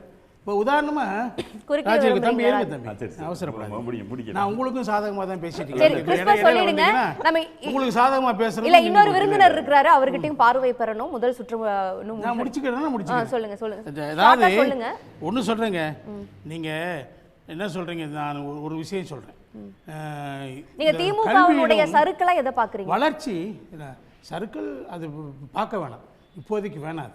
இந்த ஆண்டுல உங்களுடைய பொதுவா விஷயங்களை பேசிட்டு இருக்கோம். ஏற்கனவே பேசிட்டோம் ரொம்ப விஷயம். வெள்ள பிரச்சனையில ரொம்ப பேசியாச்சு. ஒரே விஷயம் சொல்லி முடிச்சிடறேன். வளர்ச்சி ஏற்பட்டிருக்குது கடந்த 50 ஆண்டுகள்ல 60 ஆண்டுகள்ங்கிறத நான் ஏத்துக்கிறேன். வேற அது முதல்வர் சொல்றது ரொம்ப கரெக்ட். வேற எந்த மாநிலமும் ஒருவேளை கேரளா வேணா நம்மளோட ஒப்பீட்டு அளவில் பார்க்கலாம். கேரளா தவிர வேற அது சின்ன மாநிலம். பெரிய மாநிலங்களில் நம்மோட இணையாக யாரும் வளரலை. இந்த சமீப காலத்தில் வளர்ச்சி, சமூக நீதி இதெல்லாம் இங்கே பாதுகாக்கப்பட்டிருக்குங்கிற நான் ஒத்துக்கிறேன். ஓகே. ஆனால் அதில் அதிமுகவுக்கும் பங்கு இருக்கு. ஏன்னா அதிமுக அதுல மாற்று கருத்து இல்லை. இந்த ஆண்டுல 23ல என்ன செஞ்சுச்சு அதுதான். யாரு அதிமுகவினுடைய சாதனை என்ன, சறுக்கல் என்ன, திமுக சறுக்கல் பாயிண்ட் நீங்க பாக்குறீங்களா? இல்ல திமுகவோட சர்க்கிள் இருக்குங்க. சரி, கட்டண உயர்வுகள் அது மாதிரியான பல விஷயங்கள் முகம் சொல்லிக்கிறாங்க. ஓகே. சில விஷயங்கள்ல பாஜகவுக்கு ஆதரவான நடவடிக்கைகள் இறங்கியிருக்காங்களோங்கிற சந்தேகம் மக்களுக்கு வந்திருக்குது. ஆனா நான் என்ன சொல்றேன், பாஜகவை கருத்தியல் ரீதியா எதிர்ப்பதுல திமுக முன்னணியில் இருக்குது. சரி, ஓகே. அதுல கருத்தியல் ரீதியா அதிமுக மெர்ஜ் ஆயிடுச்சு அப்படி சொல்ல வரீங்களா? நான் சொல்லல. சரி, ஓகே. கருத்தியல் ரீதியா அவங்களும் எதிர்த்துட்டு தான் இருக்காங்க. அப்படியா? எதிர்த்துட்டு தான் இருக்காங்க. ரொம்ப அதிகமா எதிர்ப்பாங்க. பண்ணுங்க. நான் திரு முத்துகிருஷ்ணன் அவர்களிடம் போகணும். ரெஸ்பாண்ட் இல்ல. நான் காங்கிரஸை சேர்ந்தவர்கள் இங்க யாரும் இல்ல. கூட்டணி கட்சிங்கிற முறையில் திராவிட முன்னேற்ற கழக ஒரு கருத்து பதிவு ஒன்று, சாப்பிட்டு ஹிந்துவா ஹார்டு இந்துத்துவாங்கிற வட மாநிலங்களை பொறுத்தளவில் குறிப்பாக இந்துத்துவ அரசியலில் காங்கிரஸ் பாஜக எல்லாம் ஒன்றாக இருக்காங்க இந்த மாற்று கருத்தில். ஆனால் தமிழ்நாடு அரசியலில் சமூக நீதி மண்ணில் தந்தை பெரியார் பேரறிஞர் அண்ணாங்கிற பண்படுத்தப்பட்ட மண்ணில் அயோத்தியாவில் அந்த பாபர் மசூதி இடிக்கப்பட்ட போது தமிழ்நாடு காங்கிரஸ் தலைவர்கள் கட்சி தலைவர்கள் எதிர்த்தாங்க. ஏன் பாஜகவில் இருந்த சில பிற்படுத்தப்பட்ட சமூகத்தின் தலைவர்களே அமைதியாக இருந்தாங்க, இது சரியா இல்லையான்னு. ஆனால் செல்வி ஜெயலலிதா அவர்கள் அதை ஆதரித்தார்கள். இந்த சாஃப்ட் இந்துத்துவா ஹார்ட் இந்துத்துவா இங்கேருந்து ஆரம்பிக்குது பாருங்க. பொதுவாக நான் தமிழ்நாடு இது வந்து ஆல் ஓவர் இந்தியாவுக்கு போவே இல்லை. அவங்களுக்கு ஆசிரியர் இருக்கு, நீங்கள் போகிறதா இல்லையான்னு உத்தரப்பிரதேசத்துக்குள்ள காங்கிரஸுக்கு பிரச்சனை இருக்குது. ஆனால் தமிழ்நாடு கூடிய காங்கிரஸ் அன்னைக்கு அதை விவிடா போய் ஆதரிக்கல. ஆனால் செல்வி ஜெயலலிதா ஆதரித்தாங்க. அப்போ சாஃப்ட் இந்து ஹார்ட் இந்துத்துவா ஒரு மனநிலையில் அதிமுக இருந்ததுங்கிறத நான் சுட்டிக்காட்ட விரும்புகிறேன். ஓகே ஓகே திரு முத்துகிருஷ்ணன், இப்போ தமிழ்நாட்டு அரசியல் களத்தில் அதிமுக திமுக இந்த இரண்டு கட்சிகளினுடைய செயல்பாட்டை நீங்கள் எப்படி பார்க்குறீங்க? இந்த கட்சிகளோடு இருக்கக்கூடிய கூட்டணி கட்சிகள் எப்படி செயல்பட்டாங்க? இப்போ திமுக கூட்டணி கட்சிகள் வந்து அவர்களுடைய கொள்கையை பிரதிபலிக்கிற மாதிரி சில விஷயங்கள் எல்லாம் முன்னெடுத்து வச்சாங்க கூட்டணியிலே இருந்தாலும். அது போல நீங்கள் பார்க்கக்கூடிய விஷயங்கள்லாம் என்ன? நிச்சயமாக புத்தாண்டு வாழ்த்துக்களோடு நான் என்னுடைய உரையை தொடங்குகிறேன். நிச்சயமாக இந்த ஆண்டு என்பது ஒரு ஒரு ஒரு ஹாட் பாட், பாயிலிங் பாட் மாதிரி ஒரு கொதிகலனை போல இருந்த ஆண்டாகத்தான் நான் பார்க்கிறேன். அது சர்வதேச அளவிலும் சரி, தேசிய அளவிலும் சரி, தமிழக அளவிலும் சரி. நீங்கள் கேட்ட கேள்வி என்பது நிச்சயமாக திராவிட முன்னேற்ற கழக அரசு இங்கே வந்து இந்த வருடம் நிறைய சாதனைகளையும் செய்திருக்கிறது என்பதை நான் சுட்டிக்காட்ட விரும்புகிறேன். அவங்க இந்த வருடம் கொண்டு வந்து அவர்கள் முன்வைத்த பல்வேறு திட்டங்கள் வந்து தேசிய அளவிலே பாராட்டப்பட்ட அல்லது வரவேற்பை பெற்ற திட்டங்களாக இருக்கு என்பதை நான் பார்க்கிறேன்.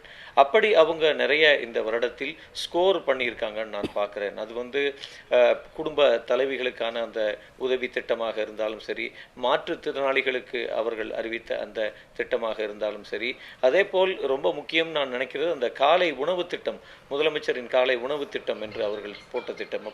அப்படி இந்த ஆண்டில் ஏராளமான விஷயங்களை திமுக ஸ்கோர் செஞ்சிருக்குன்னு நான் பார்க்கிறேன். அதே வேளையில் திமுக உடைய கூட்டணி கட்சிகள், குறிப்பாக சிபிஎம், சிபிஐ உள்ளிட்ட கட்சிகள் திமுக அரசு செய்யக்கூடிய தவறுகளை சுட்டிக்காட்டுவதிலும் வெளிப்படை தன்மையோடு இருந்திருக்காங்க அப்படின்றத நான் பார்க்கிறேன். அப்ப கூட்டணி கட்சிகளாக அவர்களும் அரசை வந்து வழிநடத்தக்கூடிய இடத்தில் பலவிதமான கருத்துக்களை கூறியிருக்கிறார்கள். அப்படி கூறப்பட்ட நேரங்களிலே அந்த கூட்டணி கட்சியின் தலைமையில் இருக்கக்கூடிய முதலமைச்சர் உடனடியாக அவர்களை அழைத்து பேசி அந்த விஷயங்களை சரி செய்திருக்கிறார். அப்ப ஒரு கூட்டணி கட்சிகள் என்கிற போதிலும் அவர்களும் தவறுகளை சுட்டிக்காட்டி இருக்கிறார்கள். அந்த தவறுகளை உடனடியாக முதல்வர் ஏற்றுக்கொண்டு அந்த விஷயங்களுக்கு தீர்வளித்திருக்கிறார் என்று நான் நினைக்கிறேன்.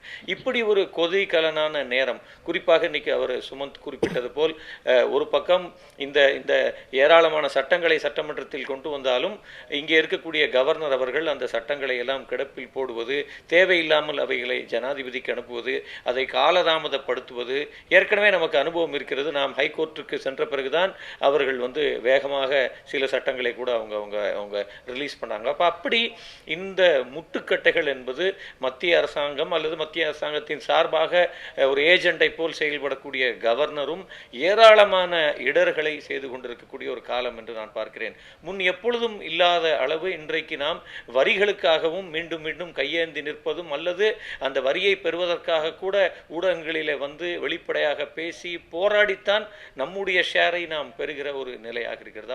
அப்படி ஒரு எப்பொழுதும் இல்லாத ஒரு பெரிய நெருக்கடியான சூழலில் தான் இந்த அரசு வந்து செயல்பட்டு கொண்டிருக்கிறது என்பதையும் நான் பார்க்கிறேன். அதிமுக என்பது இன்னைக்கு இந்த விவாதத்தில் பேசியது போல் அது ஒரு ஒற்றை கட்சியாக இல்லாமல் இரண்டு தலைமைகளாக உடைப்பட்டு அதே வேளையில் அவர்களுக்கு அவர்களை தக்க வைத்துக் கொள்வதற்கான போராட்டத்திலே அவர்களுடைய ஆற்றலை எல்லாம் இழந்து விடுகிறார்கள் என்று நான் நினைக்கிறேன். அவர்கள் இங்கே ஒரு எதிர்க்கட்சியாக செயல்பட வேண்டிய அந்த இடத்தை தவறவிட்டு கொண்டே இருக்கிறார்கள் என்று நான் நினைக்கிறேன். எப்பொழுதுமே நான் நினைப்பேன் ஒரு ஒரு ஆரோக்கியமான ஜனநாயகம் என்பது ஒரு ஆரோக்கியமான ஒரு எதிர்க்கட்சி, நேரடியாக அந்த எதிர்க்கட்சி என்பது அதற்கு ஒரு மிக முக்கியமான பாத்திரம் என்பது ஜனநாயகத்தில் இருக்கிறது. அதை நாம் மறுத்துவிட முடியாது. அப்படியான ஒரு பொறுப்புமிக்க பாத்திரத்தை வந்து இந்த அதிமுகவினுடைய தலைமை, அது இபிஎஸ் தலைமையிலாக இருக்கக்கூடிய தலைமை அதை தவறி இருக்கு என்றுதான் நான் நினைக்கிறேன். பாஜக என்ன மாதிரியான அரசியலை மாநிலத்தில் வச்சாங்க, அதை நீங்க எப்படி பாக்குறீங்க? இப்போ அண்மையில வெள்ள நிவாரணம் பாஜக இல்லை, பாஜக என்பது இங்கே நம்ம பார்க்குறோம், பாஜகவுக்கு எந்த விதமான மக்கள் செல்வாக்கும் இல்லை. பாஜக என்பது என்னை பொறுத்தவரை வாட்ஸ்அப்பிலும் ஊடகங்களிலும் மட்டுமே பிரதிபலிக்கக்கூடிய ஒரு கட்சியாகத்தான் நான் பார்க்கிறேன். இன்றைக்கு ஏறக்குறைய அவர்களுக்கு இந்த ஊடகங்களின் வழியான ஒரு வெளிச்சம் உருவாகி இருப்பதால் அவர்கள் இதற்குள்ளாக பலவிதமான கலகங்களை ஏற்படுத்த நினைத்து கொண்டே இருக்கிறார்கள். பாஜக ஒரு எதிர்கட்சியாக, எதிரணியில் இருக்கக்கூடிய கட்சியாக இந்த கொள்கைகளை விமர்சிப்பது, இந்த கொள்கைகளை நேரடியாக விமர்சனம் செய்வது, நிறைகுறைகளை சுட்டிக்காட்டுவது என்கிற அந்த பொறுப்பான இடத்தை பாஜக தவறவிட்டு பாஜக எதற்கெடுத்தாலும் பொய் பிரச்சாரங்களை செய்வது, வதந்திகளை கிளப்புவது, அல்லது முன்னுக்கு பின் முரணான செய்திகளை பேசுவது, அல்லது பெரும் ஊழல் குற்றச்சாட்டுகளைப் போல வதந்திகளை முன்வைப்பது, அல்லது விவரங்களை கேட்டால் அக்களத்தில் இருந்து ஓடிவிடுவது என்கிற ஒரு அந்த பொறுப்புமிக்க இடத்தில் பாஜக இல்லை, அல்லது பாஜகவுடைய வார்த்தைகளில் உண்மை இல்லை என்பதை ஊடகங்கள் தொடர்ந்து பிரதிபலிச்சுக்கிட்டு இருக்கிறத நான் பார்க்கிறேன். இப்ப என்னை பொறுத்தவரை தமிழக அரசியல் களம் என்பது ஒரு அறிவார்ந்த களம். தமிழக மக்கள் ஒரு அறிவார்ந்த ஒரு திராவிட இயக்க பாரம்பரியம், அல்லது கடந்த 50-60 ஆண்டுகளாக தமிழ் நிலம் என்பது அறிவின் மீது கட்டப்பட்ட நிலம் என்று நான் பார்க்கிறேன். வதந்திகளை வைத்துக்கொண்டு இங்கே அரசியல் செய்வது அது அவங்களை எக்ஸ்போஸ் பண்ணும் என்றுதான் நான் நினைக்கிறேன். அப்படி அவர்கள் ஒவ்வொரு முறையும் ஒவ்வொரு விஷயத்திலும் எக்ஸ்போஸ் ஆகிக்கொண்டே இருப்பதை நாம் பார்க்கிறோம். அது கடந்த வெள்ளத்திலும் சரி, இந்த வெள்ளத்திலும் சரி. அப்ப நியாயமாக நேர்மையாக மக்களிடம் போய் அரசியல் செய்ய வேண்டும், நியாயமாக நேர்மையாக விவாதங்களில் ஈடுபட வேண்டும், ஒரு கருத்து மோதலில் ஈடுபட வேண்டும். அப்படியான ஒரு கருத்து ரீதியான ஒரு பாதையை பாஜக தேர்ந்தெடுத்தால் தான் தமிழகத்தில் அது தனக்கான ஒரு இடத்தை பெற முடியும். ஆனால் அப்படி அவர்கள் ஒருபோதும் முனையவில்லை. மாறாக ஊடகங்களை கையில் வைத்துக்கொண்டு அவர்கள் எதை வேண்டுமானாலும் பேசலாம், எதை வேண்டுமானாலும் செய்யலாம். அப்படி தமிழக அரசியல் களம் ஒருபோதும் இருந்ததில்லை. அது காமராஜர் காலத்திலிருந்து, பெரியார் காலத்திலிருந்து, அண்ணா காலத்திலிருந்து இங்கே நாம் பார்த்திருக்கிறோம். இங்கே ஒரு அறிவார்ந்த விவாதம் என்பது நடைபெறும். நான் மதுரையில் வளர்ந்தவன், மதுரையில் பொதுக்கூட்டங்களை கேட்டு வளர்ந்தவன். நாங்கள் பல்வேறு அரசியல் கட்சிகளினுடைய பொதுக்கூட்டங்களுக்கு சென்று இரவு 7 மணியிலிருந்து 10 மணி வரை இருப்போம். அப்படி 3 மணி நேரம் இங்கே ஹியர்சையான விஷயங்கள் இல்லை. மாறாக ஒரு எதிர் கருத்துக்களை முன்வைக்கக்கூடிய பேச்சாளர்கள் இங்கே இருந்தார்கள். அப்படி பெரும் பேச்சாளர்களின் பேச்சை கேட்டுத்தான் இங்கே ஒரு அரசியல் களம் உருவாகி இருக்கிறது. பாஜகவினுடைய அந்த தேசிய அரசியல் செய்வது போல பாணி தமிழ்நாட்டில் எடுபடல. இது அறிவார்ந்த அரசியல் களம் அப்படின்னு சொல்றீங்க. அவர்கள் எக்ஸ்போஸ் ஆயிடுறாங்க என்ன அரசியல் செஞ்சாலும் அப்படிங்கிற பார்வையை நீங்க முன்வைக்கிறீங்க. திரு சுமந்த், இப்ப தேசிய அரசியல்ல பாஜகவை பொறுத்த வரைக்கும் வரக்கூடிய ஆண்டு தேர்தலை சந்திக்கக்கூடிய ஆண்டா இருக்குது. இந்த ஓராண்டுல அந்த தேர்தலுக்காக நிறைய விஷயங்களை பாஜக செய்திருக்கிறது. இப்போ 5 மாநில தேர்தல் களத்துல செயல்பாடுகளாகட்டும், இப்போ அயோத்தி ராமர் கோயில், அதே மாதிரி காஷ்மீர் 370 விவகாரம், இது போல நிறைய விஷயங்களை செஞ்சிருந்தாலும் இன்னொரு பக்கம் ஜனநாயகத்தையே பொருட்படுத்தாமல் நிறைய மசோதாக்கள் கில்லட்டின் கான்செப்ட்ல மணிபில்ல கூட விவாதம் செய்யாமல் அவர்கள் நிறைவேற்றினாங்க. இது இதுவரைக்கும் நாடாளுமன்ற வரலாற்றிலேயே நடந்ததில்லை அப்படிங்கிற ஒரு விமர்சனம் எல்லாம் இருந்தது.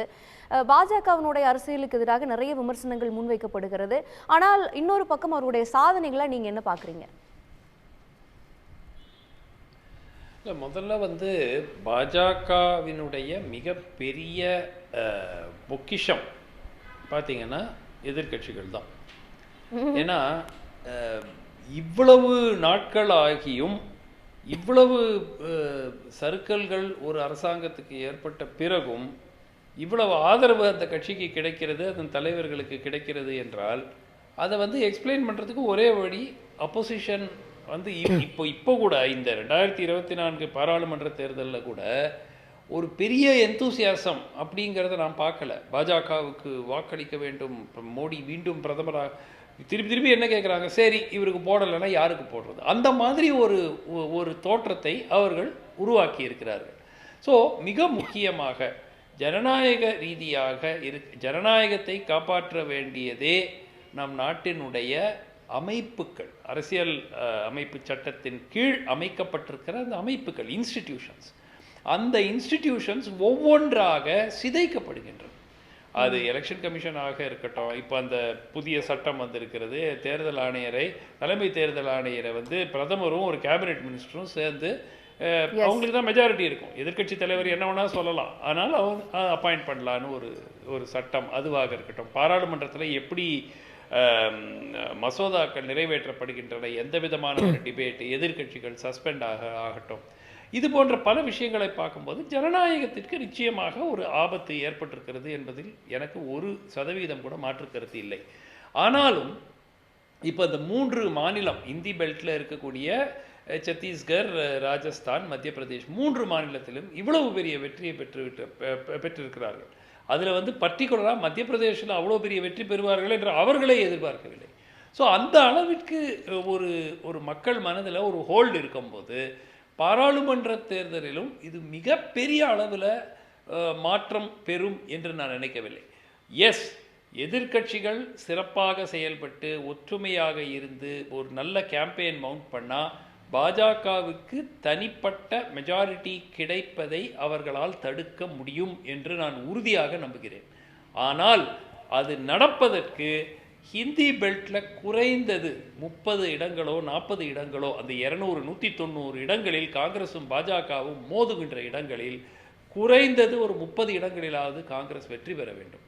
அது நடக்காத பட்சத்தில் மீண்டும் பாஜக ஆட்சிக்கு தான் அது வழிவகுக்கும். ஸோ கிட்டத்தட்ட ஒரு 6 மாநிலங்கள் 5 மாநிலங்களில் ஹிந்தி பெல்ட்டில் பாஜகவினுடைய டாமினன்ஸ் கிட்டத்தட்ட ஒரு 150-175 சீட் அங்கேயே வந்துடுது. மற்ற எல்லா மாநிலங்களையும் சேர்த்து அவர்கள் எடுக்க வேண்டியதே 100 இடங்கள். அங்கே தான் சிக்கல் வருகிறது.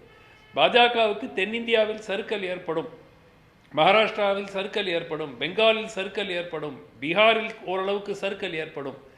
ஆனாலும் எதிர்க்கட்சிகள் Hindi heartland Uttar Pradesh, Madhya Pradesh, Rajasthan, Chhattisgarh, to some extent Bihar, Jharkhand, இந்த மாநிலங்களில் ஒரு கணிசமான அளவு இடங்களில் எதிர்க்கட்சிகள் வெற்றி பெற்றால்தான் பாஜகவை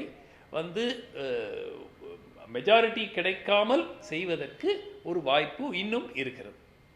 ஓகே, திரு ஜென்ராம், பாஜகவினுடைய ஆட்சியின் மேலே நிறைய அதிருப்திகள் இருக்குது, ஆன்டி இன்கம்பன்சி இருக்குது, இந்த நிறைய விவகாரங்கள்லாம் முன்வைக்கப்படுகிறது. ஆனால் அதை எதிர்கொள்ளக்கூடிய அளவுக்கு இண்டி கூட்டணியோ எதிர்க்கட்சியினுடைய செயல்பாடுகளோ இல்லாமல் போனது ஒரு குறையாக பார்க்கப்படுகிறதா இந்த ஆண்டில்? நீங்கள் எப்படி பார்க்குறீங்க? இல்லை சரியாக தான் செயல்பட்டு இருக்கு இண்டி கூட்டணி அப்படின்னு நினைக்கிறீங்களா?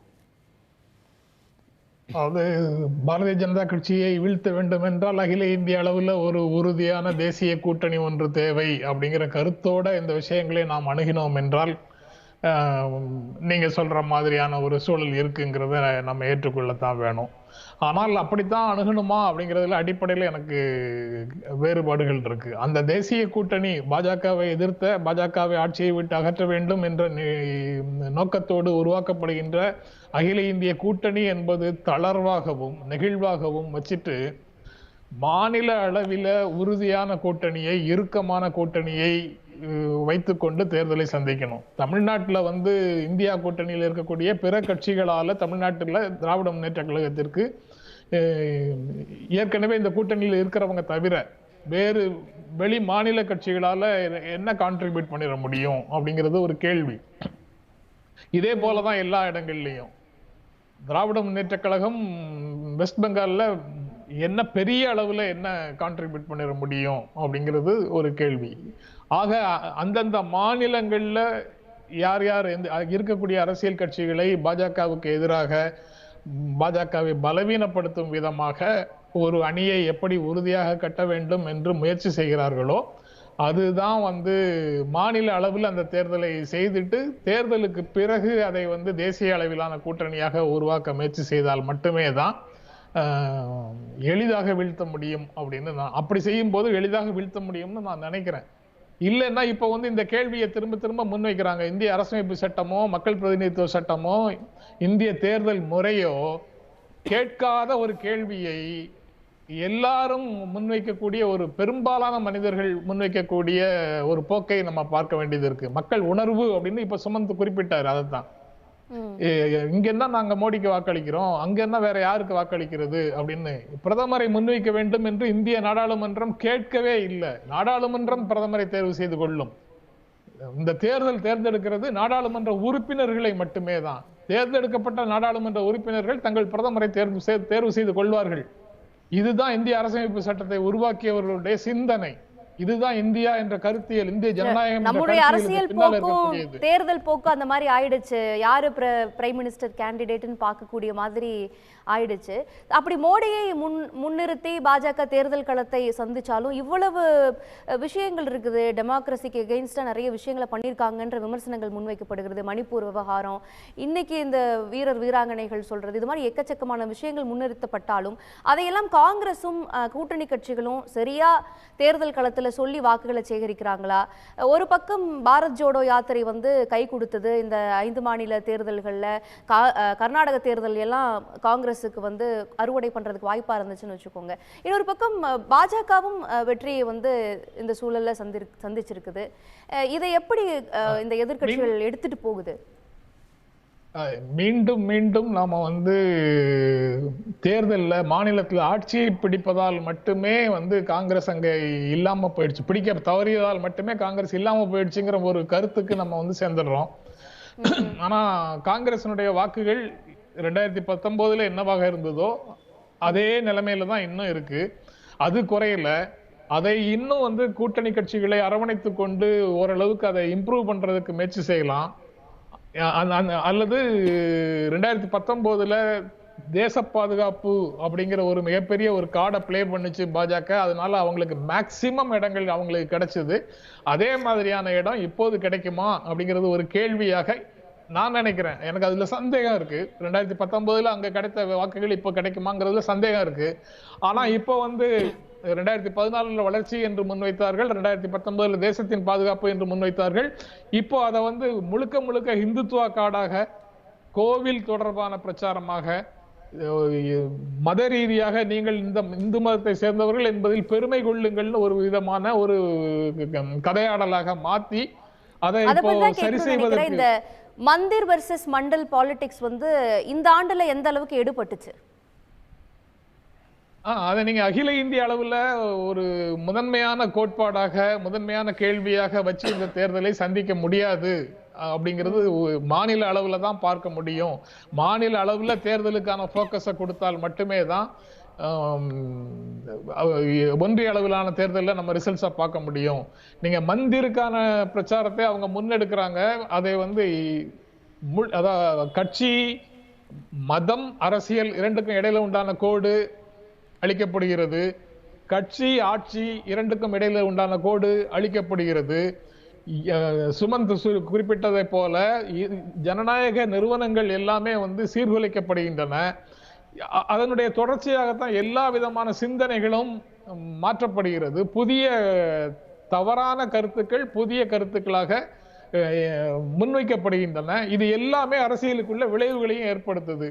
90களுக்கு பிறகு வளர்ந்த, நீங்க கோவப்படாதீங்க, நீங்க உங்களை தவிர மீதி எல்லாரும் 90க்கு முன்னாடியே பிறந்தவங்க தான் நினைக்கிறீங்க, நீங்க மட்டும் கோவப்படக்கூடாது. நீங்க 90களுக்கு பிறகு சிந்தனை முறையிலேயே ஒரு மாற்றம் வந்துருச்சு.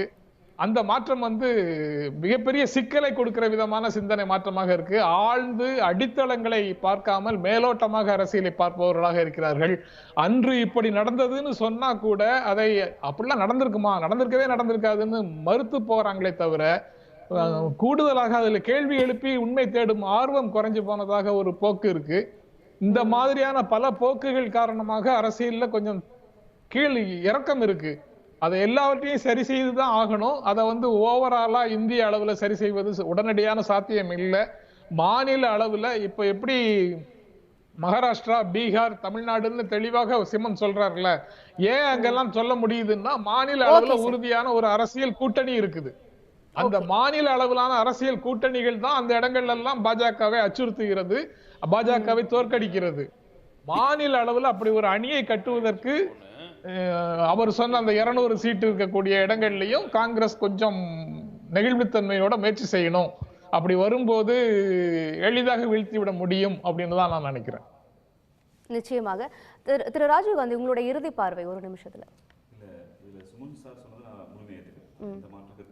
ஏன்னா அவர் ஒரு இன்னைக்கு யதார்த்த களத்தை பேசுறாரு. திராவிட முன்னேற்ற கழகம் தொடர்ச்சியாக வைக்கிற வாதம் என்னன்னா, 2 மாநில தேர்தல் இப்போ முடிந்து 2 மாநில தேர்தல் ஒப்பிட்டு வைக்கிறேன். ஒன்று மத்திய பிரதேசம், இன்னொன்று தெலுங்கானா. மத்திய பிரதேசத்தில் வென்றவுடன் முதல் கையெழுத்து எது போடப்பட்டது என்றால், பள்ளிவாசலில் இருக்கிற ஆலயங்களில் இருக்கக்கூடிய அந்த கோபுர கூம்பு வடிவக்கூடிய அந்த ரேடியோ இருக்கக்கூடிய ஒலிபெருக்கியில் தடை செஞ்சது. மத அரசியல முன்வைக்கிறாங்க. தடை செஞ்சது என்னது, ஆடு மாடுகள் வெட்டக்கூடாது, புது இடங்கள் வெட்டக்கூடாதுன்னு தடை. ஆனால் தெலுங்கானால பீப்புள் இருக்கக்கூடிய பெண்களுக்கான மகளிர் மேம்பாடு, ஆனா தேர்தல் வாக்குறுதிகள்ல வேற மாதிரியான விஷயங்கள் சொல்றாங்க, இம்ப்ளிமெண்டேஷன் வேற இருக்கு. என்னன்னா அப்ப இந்த காலத்தில் மக்கள் மன்றத்துக்கு கொண்டு போய் மதத்தை சாதியை பிரித்தாளும் சூழ்ச்சியில் பாஜக வென்று விடுகிறது. இதே ஒரு ஆண்டுக்கு முன்பு இந்த நேரத்தில் விவாதத்துக்குள்ள இந்தியா கூட்டணி உருவாகுமாங்கிற எண்ணம் யாருக்குமே இல்லை. அதை உருவாக்கி இருக்கோம்.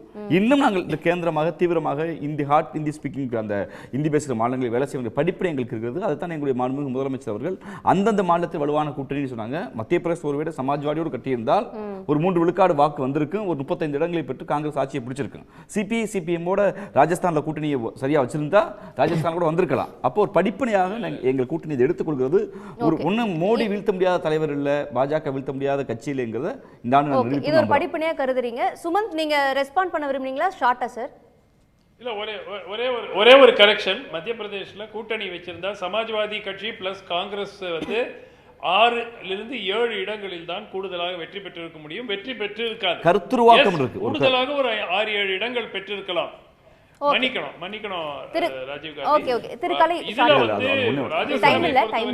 தம்பி ராஜீவ் காந்தி சொன்னது ஓகே. ஜெயலலிதாவுக்கும் சாஃப்ட் இந்துத்துவா அந்த மனநிலை இருந்தது. காங்கிரஸை போலவே அவங்களுக்கும் ஊசலாட்டம் அப்பப்போ வந்துச்சுன்னு நான் ஒத்துக்கிறேன். அந்த ஊசலாட்டம் இரட்டை தலைமை இருந்தபோது அதிமுகவில் தொடர்ந்தது. ஒற்றை தலைமை வந்த பிறகு தான் அதுக்கு முடிவு கட்டப்பட்டிருக்கு. அதான் பதிவு பண்ண முடியல. ஆளுநர் முதல்வர் சந்திப்பில் நான் வரவேற்கிறேன். ஷார்ட்டாக தான், ரொம்ப ஷார்ட்டாக சொல்கிறேன், வரவேற்கிறேன். ஆனால் ஆளுநர் கடைசியாக என்ன சொல்கிறாரு, அந்த 10 பில்லை நீங்கள் வித்ரா பண்ணணும். அதுக்கு என்ன சொல்கிறாரு, all changes will be done within the ambit of the constitution சொல்கிறார். அரசமைப்பு சட்டத்துக்கு உட்பட்டு தான் நான் எதுவும் செய்வேங்கிறாரு. அப்போ அது வித்ரா பண்ண மாட்டாருங்கிறது உறுதியாக. ஏன்னா 153 அது மாதிரி தான் இருக்குது. அதனால் அது எந்த அளவுக்கு பலன் கொடுக்குங்கிறத நம்ம தொடர்ந்து பார்க்கணும். ஆனால் இதை வரவேற்கிறேன். ஓகே, அந்த நீங்கள் பாஜகவுடைய ப்ளஸ் என்னென்னா, அவங்க வளர்ச்சி ப்ளஸ் இந்துத்துவா ரெண்டையும் முன்னிறுத்துறாங்க. வளர்ச்சி இல்லாதவங்களை இந்துத்துவா எடுத்துகிட்டு போவாங்க. ஓகே, வளர்ச்சி உள்ள இடத்துல இந்துத்துவாவை ஸ்ட்ரெஸ் பண்ண மாட்டாங்க. ஓகே, அந்த சௌகரியம் மற்ற கட்சிகளுக்கு இல்லை. ஓகே, திரு முத்துகிருஷ்ணன், உங்களுடைய இறுதி பார்வை 1 நிமிடத்தில். நிச்சயமாக 2024 ஒரு கொதிகலனான ஆண்டாக அல்லது இந்தியாவினுடைய எதிர்காலத்தை தீர்மானிக்கக்கூடிய ஆண்டாக இருக்கும் என்று நான் நினைக்கிறேன். இந்தியா கூட்டணி வலுப்பெற வேண்டும். அதற்கான பல்வேறு புள்ளிகளை நாம் ஏற்கனவே பார்த்து கொண்டிருக்கிறோம். ராகுல் காந்தி இப்பொழுது மேற்கொள்ளவிருக்கிற அந்த வடகிழக்கிலிருந்து குஜராத்தை நோக்கிய பயணம் என்பதும் இதில் ஒரு மிக முக்கியமான ஒரு காரணியாக அமையும் என்று நான் நினைக்கிறேன். நிச்சயம் எதிர்நோக்குவோம். அனைவருக்கும் என் புத்தாண்டு வாழ்த்துக்கள். நன்றி. இந்த கடந்த ஆண்டு மட்டும் இல்லை, அதற்கு முன்பு இருந்த விஷயங்களை கூட ரெட்ரோஸ்பெக்டிவா நிறைய விஷயங்களை நம்ம இந்த விவாதத்தில் பகிர்ந்து கொள்ள முடிந்தது. பங்கு பெற்ற விருந்தினர்களுக்கும் நன்றி, பார்த்த நேயர்களுக்கும் நன்றி. கேள்விகளும் நிறைவுக்கு வருகிறது. நன்றி, வணக்கம். உடனுக்குடன் செய்திகளை தெரிந்து கொள்ள சன் நியூஸ் பெல் ஐகானை கிளிக் பண்ணுங்க.